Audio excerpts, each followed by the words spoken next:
Aujourd'hui, nous allons poursuivre parce que dimanche dernier, nous avions commencé à parler, à expliquer Ésaïe 9, paragraphe 5, là où nous lisons dans une traduction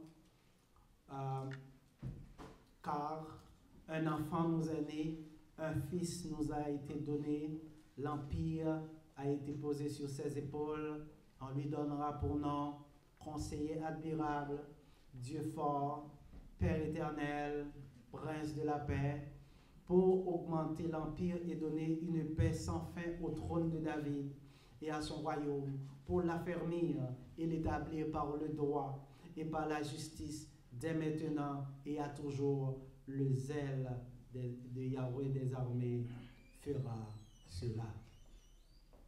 Ça, c'est une traduction de Ésaïe 9, paragraphes 5 et 6. Que grâce et paix de Yahweh soient à vous. Amen. Dimanche dernier, nous avions expliqué la première séquence de ce texte. Car un enfant nous est né. Et nous l'avions expliqué qui est l'anneau.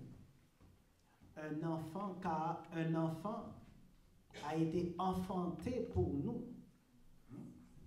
Et nous avions expliqué que nous ici fait référence, parce que c'est Ésaïe qui parlait, et il parlait aux enfants d'Israël, donc nous faisons référence à ces gens-là, à ce peuple-là. Mais cependant, nous vous avions expliqué également que Yahweh, dans le plan qu'il avait mis en œuvre, d'abord, il a envoyé Jésus vers les Juifs, mais ensuite, dans son plan, Jésus devait comme un cadeau pour toute l'humanité. Mais d'abord, le cadeau a été donné aux Juifs. Nous vous avions expliqué que c'était nécessaire, une obligation, que la parole passe par une femme pour avoir un corps. Parce que c'est dans la naissance, qui commence avec le processus de la conception, que l'être prend un corps.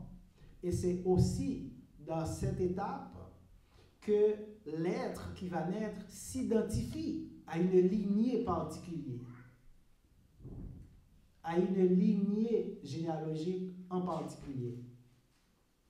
Et il a été nécessaire que cela soit fait ainsi parce que la promesse avait déjà été faite à Abraham et aussi une promesse à David. Celle a été faite à Abraham. Toutes les nations, tous les peuples de la terre devaient trouver bénédiction dans sa postérité, dans la postérité d'Abraham. Et un descendant de David devait être assis sur son trône pour l'affermir et à tout jamais. Donc Jésus-Christ devait passer par une personne humaine pour s'identifier à Abraham et à Isaac.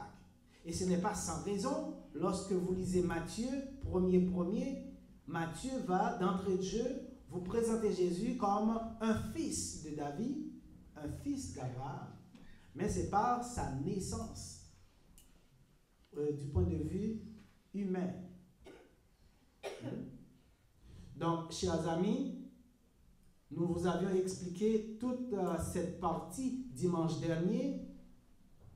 Et nous vous avions dit aussi que c'était nécessaire qu'il ait un corps physique, parce que c'est dans un corps physique qu'on va trouver le sang nécessaire pour verser à la croix pour pardon des péchés, puisqu'il était nécessaire qu'il ait un corps semblable à celui du péché pour sauver l'humanité du péché. Parce qu'un poison, pour guérir un poison, l'antidote doit sortir du poison lui-même. Donc, c'était nécessaire qu'il ait un corps semblable à celui du péché. Même si lui, il n'a jamais connu aucun péché, il n'a jamais péché, mais il devait porter sur lui-même tous les péchés de l'humanité. Pour cela, il devait avoir un corps qui était mortel, parce qu'il fallait mourir, puisque le salaire du péché, c'est la mort. Il n'y a pas de pardon sans effusion de sang. Aujourd'hui, nous allons expliquer la deuxième partie du texte, où nous lisons « Un fils nous est donné, Ben Nitan Lano. Le mot fils de l'hébreu Ben et du grec roios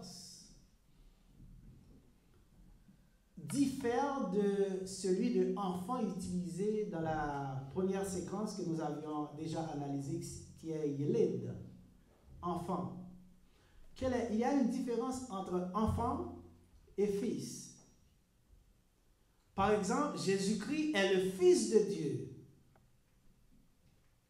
Mais nous ne sommes pas fils de Dieu. Nous sommes des enfants de Dieu parce que Dieu nous a adoptés par le biais de Jésus-Christ. Nous sommes des enfants d'adoption.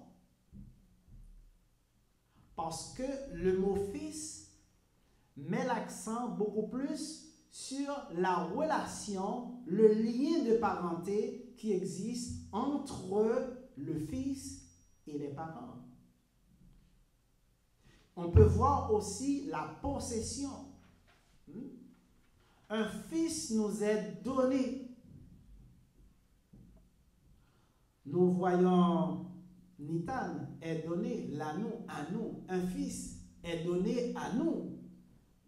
Un fils nous est donné. Donc nous ici, comme déjà indiqué, est un pronom représentant les enfants d'Israël parce que Elohim a donné son fils unique en cadeau. Il a donné Jésus en cadeau. Jésus-Christ était donc la possession des Juifs. Donc, lorsqu'on reçoit un cadeau, on peut en faire ce qu'on veut. On peut en disposer comme bon vous semble. Parce que c'est un cadeau, ça vous appartient. Donc, les Juifs pouvaient faire ce qu'ils voulaient de Jésus, physiquement. Ils pouvaient disposer de son corps comme ils le voulaient. Parce qu'il leur a été donné. Et c'est pourquoi Jésus-Christ a été crucifié non par les païens, mais par les Juifs eux-mêmes qu'il avait reçus en cadeau. Parce qu'il était considéré comme leur possession. Ils l'ont crucifié parce qu'ils n'acceptaient pas ce qu'il était et ce qu'il est encore, Fils de Dieu. Les autres, ils attendaient un Messie qui devait venir établir un royaume politique, un gouvernement politique, pour rétablir le trône de David, le royaume de David. Eux autres, ils s'attendaient à quelque chose de physique, mais ils n'avaient aucune intelligence pour comprendre que Dieu ne parlait pas au niveau physique, au niveau littéral, mais qu'il parlait au niveau spirituel. En Jean 1er, paragraphe 11-12, inspiré par le Saint-Esprit, Jean a dit « Elle est venue chez les siens ». Ici, elle, c'est la parole, le logos. « Et les siens ne l'ont point reçue. Mais à tous ceux qui l'ont reçue, à ceux qui croient en son nom, elle a donné le pouvoir de devenir enfants de Dieu, lesquels sont nés. » Donc, le don du Fils de Dieu a été fait non seulement au bénéfice des Juifs, mais aussi au bénéfice de toutes les nations de la terre, conformément à la volonté de Yahweh exprimée en Jean 3,16. Car Dieu a tant aimé la race humaine qu'il a donné son Fils unique. Donc ce don n'était pas limité uniquement aux enfants d'Israël, oui, au départ, mais par la suite, Dieu avait déjà mis en œuvre ce plan pour bénir toutes les nations de la terre. C'était dans le plan de Dieu. Lorsque quelqu'un refuse d'accepter l'évangile, eh bien, vous faites un choix de tourner le dos à la lumière. Et Dieu vous laisse faire. Mais Dieu met en place un moyen pour que vous puissiez vous soustraire à la mort éternelle si vous le désirez. Dieu ne force personne. Il vous laisse avec votre libre choix. C'est à vous de choisir. chers amis, même si Ésaïe ne l'a pas dit formellement, mais nous comprenons bien que ce fils dont il est question en contexte est celui qui avait été promis à David. Il n'existe aucun doute sur son identité. Lorsque nous considérons par exemple Ésaïe 11, paragraphe 1er et suivant, lisez Ésaïe 11, vous allez comprendre, vous allez voir. Et si vous regardez également 2 Samuel 7, paragraphe 1 à 16, vous comprendrez que la promesse faite à David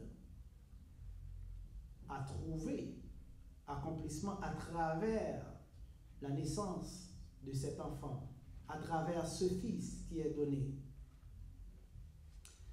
Revenons à Ésaïe 9, 5. Dans la séquence suivante, il a dit « Et la domination repose sur son épaule ». Toujours dans le texte original, nous lisons « Vafei ha-mishra al-shekmor ». La domination, ha-mishra, c'est le gouvernement, le pouvoir. Donc, certains le traduisent par empire. Ésaïe a vu que Christ allait restaurer le royaume à Israël. Il n'allait pas restaurer le royaume d'Israël au point de vue physique comme les autres attendaient. Il veut une grande armée, un gouvernement, un royaume fort qui se battrait contre les envahisseurs, contre les occupants, pour mettre dehors les Romains. C'est ce dont à quoi il rêvait. C'est ce qu'ils attendaient, les Juifs. Mais lorsqu'il a vu que Jésus-Christ était venu pour restaurer le royaume à Israël et non le royaume d'Israël, ils se sont tournés contre lui. Ils ne l'ont pas accepté. Et Jésus-Christ, la façon dont il a restauré le royaume à Israël, c'est par la construction de son Église. Parce que c'est par le truchement de sa mort, son ensevelissement, sa résurrection et son apparition à ses faces qu'il a restauré à Israël ce royaume. Matthieu 16, paragraphe 18, il a dit « Et moi je te dis que tu es Pierre, et que sur cette pierre, je bâtirai mon royaume. » On a mon Église, mais l'Église c'est le royaume de Dieu. Et les portes du Hadès ne prévaudront point contre elle. Donc Jésus-Christ, le roi éternel de son royaume, a le contrôle du gouvernement. Il contrôle le royaume. Dans l'Église, tout ce qui doit être fait selon la doctrine du Christ. Donc il gouverne par le biais de sa doctrine. Donc si vous êtes dans une assemblée et que ce n'est pas la doctrine du Christ qui dirige, ce n'est pas le royaume de Dieu. Le royaume a 2 phases. Il y a la phase terrestre, qui est l'Église sur la terre, et la phase céleste qui prendra existence lorsque Jésus-Christ va revenir au dernier jour pour prendre le royaume et remettre à son Père. 1 Corinthiens 15, 24. Ce sera la phase céleste du royaume. Donc, chers amis, Jésus-Christ a le contrôle, il gouverne, il a la responsabilité du royaume et tout cela se repose sur ses épaules. Et c'est ce qu'on voit dans le texte. La domination reposera sur son épaule. Al-Shekmor, sur son épaule. Ici, dans une armée, généralement, si vous regardez un petit peu les armées, l'histoire des armées, vous allez voir, vous allez comprendre que le symbole de l'autorité et du grade d'un officier se trouve généralement sur ses épaules. C'est pourquoi on parle d'écussons, on parle de galons, hein? On parle d'épaulettes. ce sont des distinctions, des signes d'autorité qui sont placés sur les épaules d'un officier ou d'un membre faisant partie de l'armée. Et c'est par ces décorations qu'on reconnaît le grade et aussi l'appartenance. On peut identifier à quel régiment, à quel corps appartient l'individu, l'officier. Donc, la responsabilité est placée sur les épaules et ces gens ont copié la parole de Dieu pour façonner leurs armées. Donc, les armées humaines s'inspirent de la parole du Tout-Puissant parce que la Bible, c'est la source. L'autorité, chers amis, est placée sur les épaules de ce Fils donné en cadeau.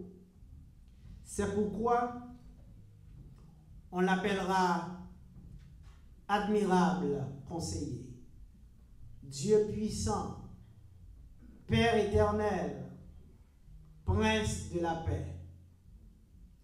Dans le texte original, nous lisons Vaikra Shemur, Peleyot, El Gibor, Abiad, Sa Shalom. On l'appellera Vaikra Shemur. Cette expression peut se traduire aussi par il sera appelé. C'est un futur que nous avons ici. Ou bien on lui donnera le nom d'eux. Son nom sera appelé parce que Shem, en hébreu, c'est le mot qui signifie nom, et onoma en grec, c'est son équivalent. Donc, en français, on a nom, N-O-M, c'est le nom, l'appellation qu'on a, par lequel on est désigné. Chaque personne a un nom spécifique. Et Dieu connaît le nom que vous portez. Ici, le nom dont on parle, c'est le prénom selon les humains. Parce que c'est les humains qui viennent avec prénom et nom. Mais Dieu, lui, il connaît le nom. Parce que si vous regardez dans la Bible, nécessairement, vous n'allez pas trouver de prénom et de nom. Vous allez trouver un nom. Et lorsqu'on veut identifier ou bien faire ressortir l'appartenance ethnique ou la filiation paternelle ou peu importe ce que vous voulez, vous voulez identifier la famille de l'individu, on ajoute le nom de son père. Fils de. C'est pourquoi vous pouvez voir David ben Isaïe. David, fils d'Isaïe. On voit Saul de Tarse, l'endroit de sa naissance. Et souvent, lorsqu'on parlait de Jésus-Christ, parce que le mot Jésus, c'était un nom, le nom Jésus, c'était un nom qui était commun, plusieurs autres personnes, c'était un nom utilisé dans ce temps, plusieurs autres personnes portaient le même nom, mais quand on voulait faire comprendre qu'on parlait du Fils de Dieu, du Messie, on disait Jésus-Christ, Christos, de l'hébreu Mashiach, oint, choisi. C'est un titre que portaient tous les rois, les prophètes, les sacrificateurs, parce qu'ils étaient tous des choisis, des rois. Et on disait aussi Jésus de Nazareth. Souvent, lorsqu'on l'associe avec Nazareth, c'est pour montrer son origine modeste, pour le rabaisser. Est-ce qu'il peut venir quelque chose de bon de Nazareth, disait Nathanaël? Parce que, suivant certaines origines que vous avez, déjà les gens vous préjugent. C'est la même chose ici au Québec, à Montréal. Si on dit que quelqu'un vient de Montréal-Nord, déjà certaines personnes ont une certaine appréhension, un préjugé. Ou bien on dit que vous venez de Hochelaga. Ce sont des communes qui n'ont pas une trop bonne réputation. Mais on trouve des malfrats partout. On trouve des vagabonds aussi à Outremont. Partout. Mais on stigmatise à partir d'une certaine origine. Et ce n'est pas nouveau, cela se faisait depuis la nuit des temps. Jésus-Christ en était victime. Donc ne soyez pas frustrés si quelqu'un vous dit « Ah, Montréal, non, ne soyez pas fâchés. » C'était arrivé à Jésus aussi, le Fils de Dieu. Donc si lui n'a pas été épargné, et vous? Mais il faut savoir que ce n'est pas l'endroit d'où vous venez qui est important, mais c'est la personne que vous êtes. Peu importe l'endroit où vous avez pris naissance, arrangez-vous pour que la société puisse vous respecter. Et c'est vous qui devez gagner votre respect. Personne ne vous l'accordera gratuitement. Vous devez aller l'obtenir. C'est pourquoi nous encourageons toujours les enfants, les jeunes, à aller à l'école, à se former. Parce que même si on peut vous discriminer à cause de votre couleur de peau, à cause de votre origine ethnique, mais on ne pourra jamais, mais on baissera toujours le chapeau devant la connaissance que vous avez dans la tête. Parce que ça, personne ne peut l'ignorer. Mais si vous n'avez rien sur la peau, si vous n'avez rien dans la tête, mais vous êtes fait. Vous allez être misérable tout le reste de votre vie. Chers amis, dans la Bible, nous voyons chaque personne a un nom spécifique. Et chaque nom a une signification particulière, suivant ce que Dieu, lui, il accorde. Par exemple, on peut voir plusieurs personnes dans la Bible dont les noms ont été changés. Et Dieu a donné des noms en rapport à des charges, des tâches qu'il accordait, qu'il allait confier à certaines personnes. Il y a plein d'exemples. Par exemple, Saul de Tarse que nous venons de citer, Jésus-Christ a changé son nom, il l'a appelé Paul, Paulos. Parce que Shaoul signifiait demander. Il était en grande demande. Les gens l'admiraient, le demandaient parce qu'il avait beaucoup de connaissances. Et par sa connaissance, il se croyait supérieur aux autres. Mais lorsque Jésus-Christ l'a frappé sur la route de Damas, il l'a rabaissé. Il a dit, tu ne seras plus appelé Saul, Shaoul, demandé, mais tu seras appelé Paulos, petit. Parce que devant moi, tu n'es rien. Il ne faut jamais, chers amis, se laisser impressionner par les hommes. Parce que souvent, les autres vont vouloir vous rabaisser parce qu'ils sont plus instruits que vous, parce qu'ils ont plus de connaissances, plus d'argent, plus de biens matériels, etc. Mais il faut comprendre quelque chose. Une seule chose est nécessaire. Il faut choisir la bonne part comme Marie l'avait fait. Et c'est la connaissance, c'est ce que vous avez dans la tête, c'est la croyance que vous avez.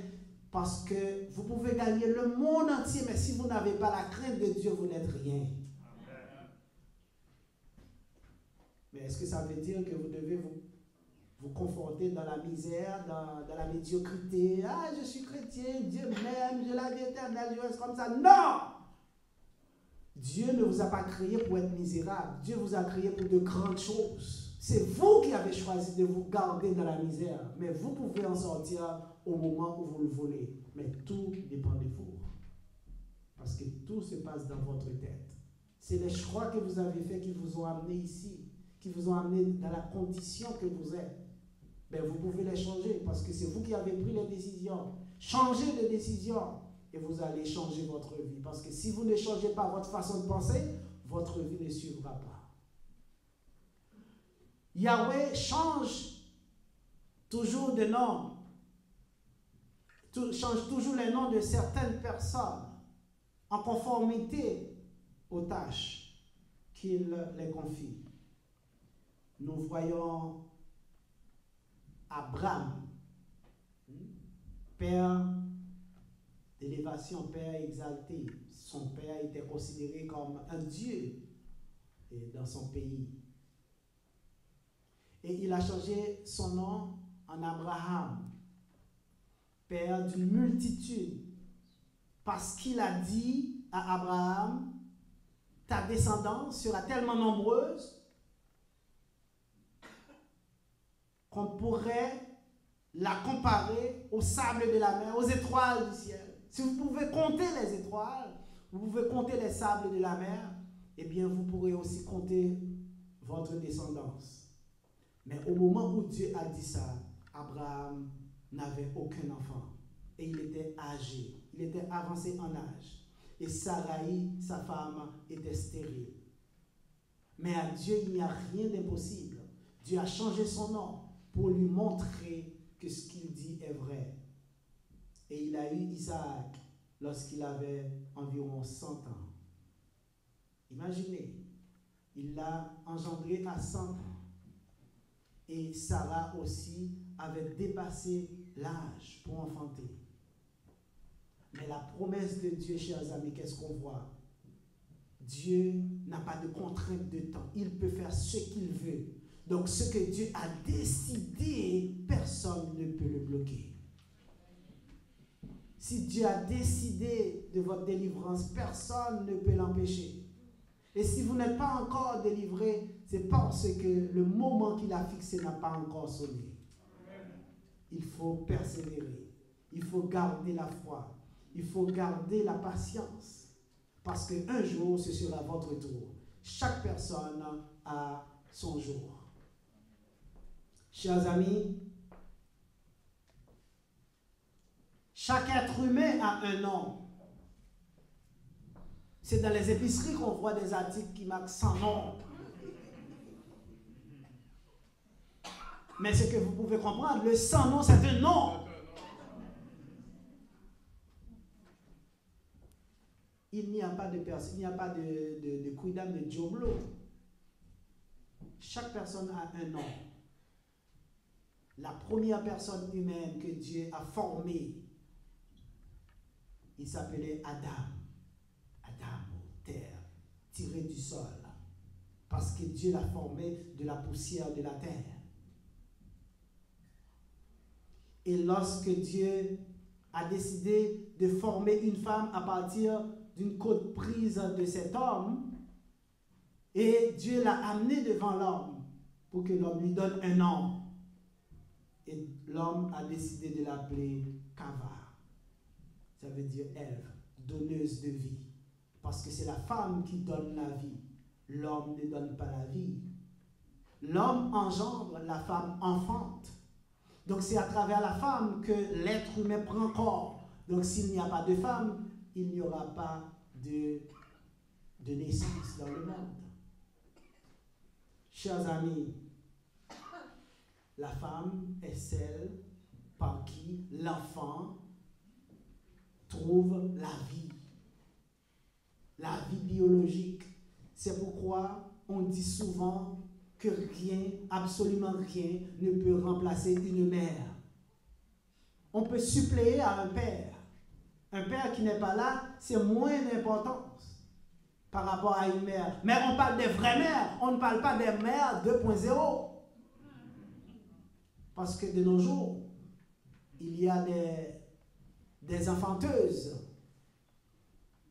Donc ils enfantent, ils donnent naissance, c'est fini. Mais la vraie mère, c'est celle qui prend soin de son enfant, qui l'encadre, qui le protège et qui l'aide à devenir un homme. Une mère, rien ne peut la remplacer. Et certains pères aussi, rien ne peut les remplacer. Les pères qui sont dignes de nom. Nous ne parlons pas de géniteurs, nous parlons des pères. Parce qu'il y a des géniteurs, il y a des pères. Chers amis, si le premier Adam, qui était terrestre, c'est-à-dire fait à partir de la poussière de la terre, a reçu un nom conforme à sa nature humaine, son origine, eh bien, le dernier Adam, qui est céleste, c'est-à-dire la parole incarnée, Hologos, qui est devenu Hoios, pour porter le nom de Jésus-Christ, Immanuel, Elohim avec nous, eh bien, ce dernier Adam détient un nom qui exprime sa supériorité par rapport au premier. Parce que le dernier Adam est supérieur par rapport au premier. 1 Corinthiens 15, paragraphe 45. C'est pourquoi il est écrit, le premier Adam devint une âme vivante. Le dernier Adam est devenu un esprit vivifiant. Donc, le premier Adam, il favorise la vie biologique parce que c'est une âme vivante. Parce que tous ceux qui sont nés, qui sont sur la terre, descendent de la lignée adamique.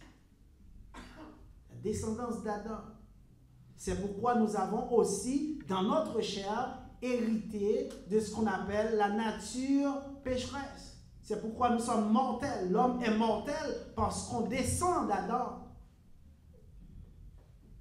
Mais grâce soit rendue à Dieu qui a envoyé sa parole à travers une femme pour prendre un corps.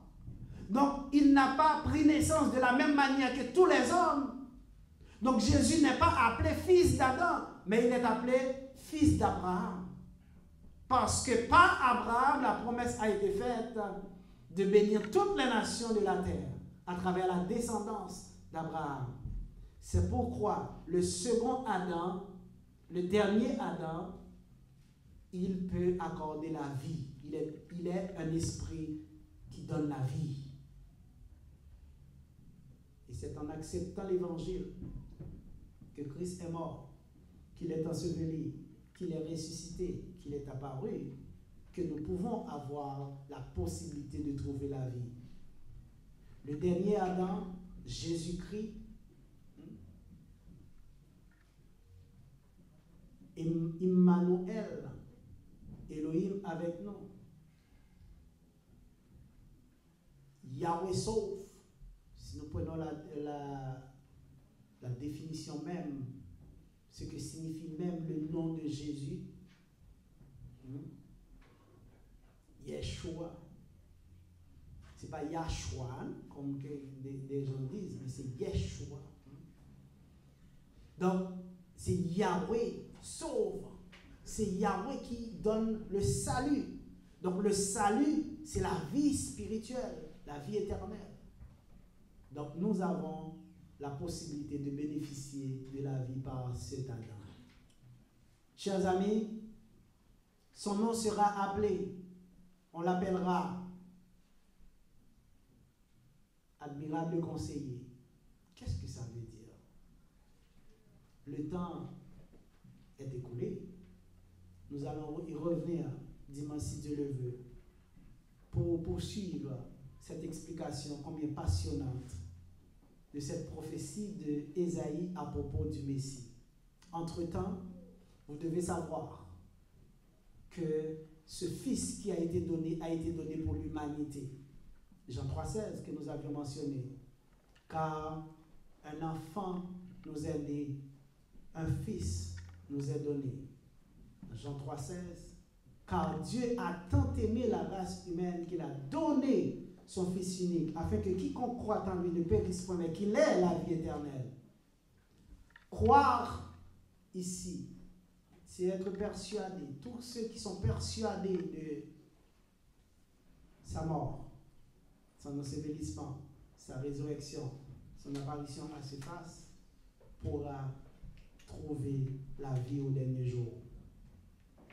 S'il y a quelqu'un qui n'a pas encore accepté l'évangile et qui veut être ajouté au royaume de Dieu, cela est possible. Vous pouvez avancer, nous avons des frères pour vous aider. Si tout le monde l'a déjà fait, c'est bien.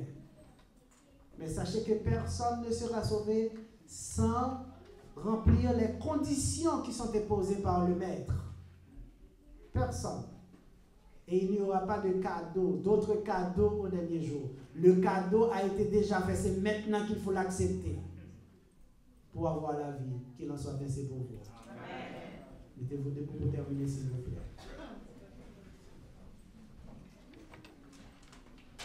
Yahweh des siècles d'amour, de bonté, de gloire et de miséricorde, nous te remercions de nous avoir accordé le privilège de passer ce moment ambiant à ta présence. Merci pour toutes les personnes présentes. Nous te demandons de les accompagner sur le chemin du retour. Accorde-nous ta grâce, ta bonté et ton amour.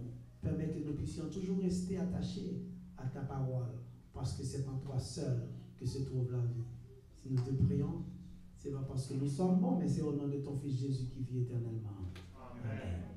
Que la grâce et la paix du Seigneur soient et demeurent dans les cœurs de chacun de nous, dès à présent éternellement, à les